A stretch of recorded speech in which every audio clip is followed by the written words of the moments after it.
கொள்கை விளக்க பொதுக்கூட்டம் நடத்திய ஒரே ஒரு கட்சி நாம் தமிழர் கட்சி என்று சொன்னதற்கு அவங்க, நாங்க ஏன் கொள்கை விளக்க பொதுக்கூட்டம் நடத்தணும், நாங்க சாதனை விளக்க பொதுக்கூட்டம் நடத்துவோம். உங்க சாதனை என்ன? தமிழர்களின் திருநாளை உங்கள் பிச்சை காசில் கொண்டாட வைத்தீர்களே, அதுதான் உங்கள் சாதனை. மாசம் மாசம் என் தாய்மார்களுக்கு 1000 ரூபாய் கொடுத்து அதை ஈடுகட்ட என் அப்பாக்களை டாஸ்மாகில் குடிக்க வைத்தீர்களே, அதுதான் உங்கள் சாதனை. பள்ளி கட்டடத்தில் ஊழல் செய்துவிட்டு அதை சரி செய்ய நிதி இல்லை என்று கூறிவிட்டு கள்ளச்சாராயத்தால் செத்தவனுக்கு 10 லட்சம் கொடுத்தீர்களே, அதுதான் உங்கள் சாதனை. நீட் தேர்வால் இருந்து போன என் அக்கா அனிதாவின் புகைப்படத்தை விட்டு ஓட்டு பிச்சை கேட்டுவிட்டு அந்த ரகசியத்தை வெளியில் சொல்லாமல் பல உயிர்களை கொடுத்தீர்களே, அதுதான் உங்கள் சாதனை. அவர்களை இளம் பெரியார்னு பட்டம் கொடுத்துக்கிட்டாங்க. 200 ரூபாய் இருந்தா உதயநிதிக்கு இளம் பெரியார், 300 ரூபாய் இருந்தா இன்ப நிதிக்கு வளரும் பெரியார், 400 ரூபாய் இருந்தா அவருக்கு பிறக்க போகும் பெரியார். அவ்வளவுதான். வெக்கமான சூடு சொரணை இருக்கிறவங்களாலதான் நீட் தேர்வை ரத்து செய்ய முடியும்னு சொன்னீங்க. அதே தானையா நாங்களும் சொல்றோம். வெக்கம் மானம் சூடு சொரணை இருக்கிறவங்களால மட்டும்தான் நீட் தேர்வை ரத்து செய்ய முடியும். அது எங்க மாமா சீமானால மட்டும்தான் முடியும். அடுத்தபடியாக வீர உரையாற்ற மழலையர் பாசறை ஆதினி இளவேணி. அனைவருக்கும் வணக்கம். 2026 சட்டமன்ற தேர்தல் சூடு பிடித்து கொண்டிருக்கிறது. இது என் முதல் மேடை என்பதை மகிழ்ச்சியுடன் தெரிவித்துக் கொள்கிறேன். வழக்கம் போல் திமுக தனது பண அரசியலை கையில் எடுத்து விட்டது. முதலமைச்சர் ஐயா சொல்கிறார், நமது பொருளாதாரம் 2 இலக்க வளர்ச்சி அடைந்து விட்டது என்று. பிறகு எதற்காக வேட்டி சேலை, கல்லூரி மாணவர்களுக்கு மடிக்கணினி, 10ஆம் வகுப்பு 12ஆம் வகுப்பு மாணவர்களுக்கும் கொடுத்துருக்க வேண்டியது தானே? அவங்க படிப்புக்கும் உதவும் தானே? கொடுக்க மாட்டாங்க. ஏன்னா அவங்களுக்கு வாக்கு இல்லை. 2021 ஒரு பாட்டு கேட்டுட்டே இருந்துச்சு. ஸ்டாலின் வராரு, விடியல் தர போறாரு, 500க்கும் மேற்பட்ட வாக்குறுதிகள். இதை நம்பி உங்களுக்கு ஓட்டு போட்டாங்க. விடியல் வந்துச்சா? குடியல் தான் வந்துச்சு. வாக்குறுதி 306ல இந்த திருட்டு திமுக சொன்னது கள்ளச்சாராயத்தால் நிறைய வன்முறைகள் நடக்கிறது, மது அருந்துவிட்டு வாகனம் ஓட்டுவதால் நிறைய விபத்துகள் நடக்கின்றன. எனவே நாங்கள் ஆட்சிக்கு வந்தால் மதுக்கடைகளை படிப்படியாக மூடுவோம் என்று. மூடினீர்களா? மூட மாட்டாங்க. ஏன்னா அவங்களுக்கு வருமானமே அங்கிருந்து தானே வருது. அதனால தான் இப்போ எந்த சட்டம் ஒழுங்கு கட்டுப்பாட்டுக்குள் இருக்கு? எங்கள் இரும்பு கைகளை கொண்டு அடக்கினீர்களா? சாத்தான் குலத்துக்கு கொந்தளித்த நீங்கள் அண்ணன் அஜித்குமார் படுகொலைக்கு எடுத்த கடும் நடவடிக்கை என்ன? கவி நானோ படுகொலைக்கு எடுத்த நடவடிக்கை என்ன? எடுக்க மாட்டார்கள். ஒரு வடமாநில இளைஞன் 4 போதை சிறார்களால் கொடூரமாக தாக்கப்படுகிறான். இந்த அரசு சொல்வது என்ன? தமிழ்நாட்டின் போதை பொருட்களே இல்லை என்று. இதற்கு தமிழ்நாடு அரசு மன்னிப்பு கேட்கிறது. ஆந்திராவில் மரம் வெட்ட போன தமிழர் கூலி தொழிலாளர்கள் சுட்டு கொல்லப்பட்டார்களே, அந்த அரசு மன்னிப்பு கேட்டதா? கேரளாவில் சபரிமலைக்கு சென்ற தமிழரின் முகத்தில் ஒரு தேநீர் கடைக்காரர் சுடுநீரை ஊற்றி அவர் இறந்து போனாரே, அந்த அரசு மன்னிப்பு கேட்டதா என்ன? உங்களுக்கு உண்மையாகவே அக்கறை இருந்தால் சட்டங்களை கடுமையாக்குங்கள், தண்டனைகளை கூட்டுங்கள், குற்றங்களை குறைக்க வழி செய்யுங்கள். செய்ய மாட்டீர்கள். ஏனென்றால் அப்படி செய்தால் உங்களின் கழக கண்மணிகள் அல்லவா சிறையில் நிரம்பி வழிவார்கள். என் பெரியோர்களே, நாம் தமிழர் கட்சி என்ன செய்யும், சீமான் என்ன செய்வார் என்று சிந்திப்பதற்கு முன்னால் இந்த அரசு 5 ஆண்டுகளாக உங்களுக்கு என்ன செய்தது என்று யோசித்து பாருங்கள். இதே போல கொள்கை விளக்க பொதுக்கூட்டம் நடத்திய ஒரே ஒரு கட்சி நாம் தமிழர் கட்சி என்று சொன்னதற்கு அவங்க, நாங்க ஏன் கொள்கை விளக்க பொதுக்கூட்டம் நடத்தணும், நாங்க சாதனை விளக்க பொதுக்கூட்டம் நடத்துவோம். உங்க சாதனை என்ன? தமிழர்களின் திருநாளை உங்கள் பிச்சை காசில் கொண்டாட வைத்தீர்களே, அதுதான் உங்கள் சாதனை. மாசம் மாசம் என் தாய்மார்களுக்கு 1000 ரூபாய் கொடுத்து அதை ஈடுகட்ட என் அப்பாக்களை டாஸ்மாகில் குடிக்க வைத்தீர்களே, அதுதான் உங்கள் சாதனை. பள்ளி கட்டடத்தில் ஊழல் செய்துவிட்டு அதை சரி செய்ய நிதி இல்லை என்று கூறிவிட்டு கள்ளச்சாராயத்தால் செத்தவனுக்கு 10 லட்சம் கொடுத்தீர்களே, அதுதான் உங்கள் சாதனை. நீட் தேர்வால் இருந்து போன என் அக்கா அனிதாவின் புகைப்படத்தை விட்டு ஓட்டு பிச்சை கேட்டுவிட்டு அந்த ரகசியத்தை வெளியில் சொல்லாமல் பல உயிர்களை கொடுத்தீர்களே, அதுதான் உங்கள் சாதனை.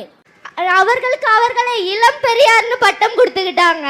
200 ரூபாய் இருந்தா உதயநிதிக்கு இளம் பெரியார், 300 ரூபாய் இருந்தா இன்ப நிதிக்கு வளரும் பெரியார், 400 ரூபாய் இருந்தா அவருக்கு பிறக்க போகும் பெரியார். அவ்வளோதான். வெக்கமான சூடு சொரணை இருக்கிறவங்களால தான் நீட் தேர்வை ரத்து செய்ய முடியும்னு சொன்னீங்க. அதே தானையா நாங்களும் சொல்றோம். வெக்கம் மானம் சூடு சொரணை இருக்கிறவங்களால மட்டும்தான் நீட் தேர்வை ரத்து செய்ய முடியும்.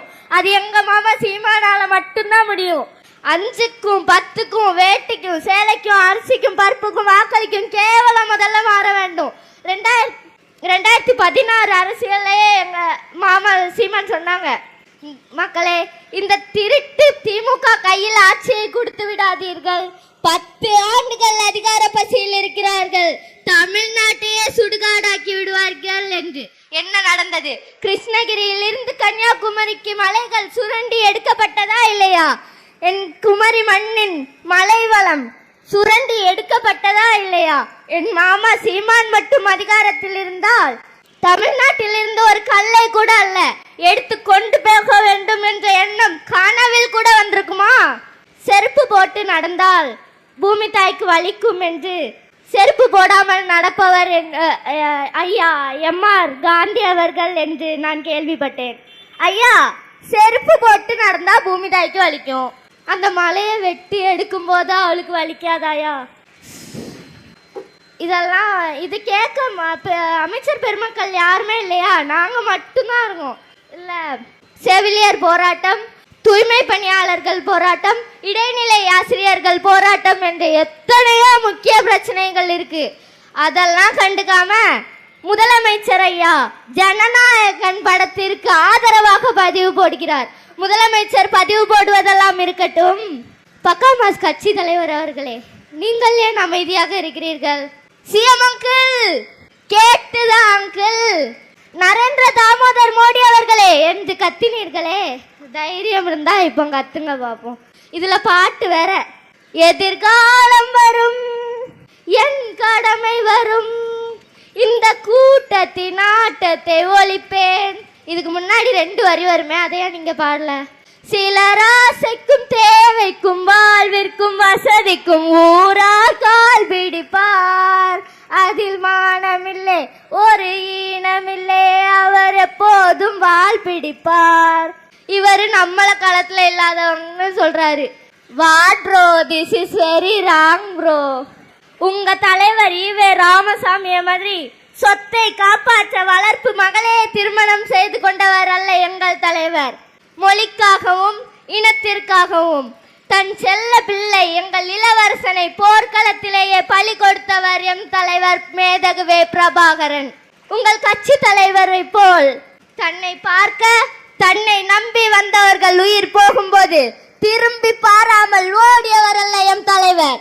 தன்னை நம்பி வந்தவர்களுக்காக கடைசி வரை போர்க்களத்தில் நின்று போராடியவர் எம் தலைவர் மேதகுவே பிரபாகரன்.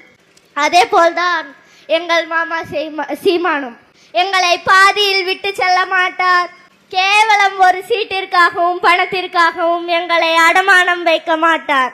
கொண்ட கொள்கையில் கடைசி வரை வேறுபட மாட்டார்.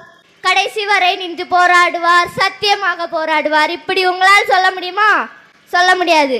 ஏனென்றால் நேற்று வரை திமுக உங்களுக்கு ஒரு தீய சக்தி, இன்று பராசக்தி.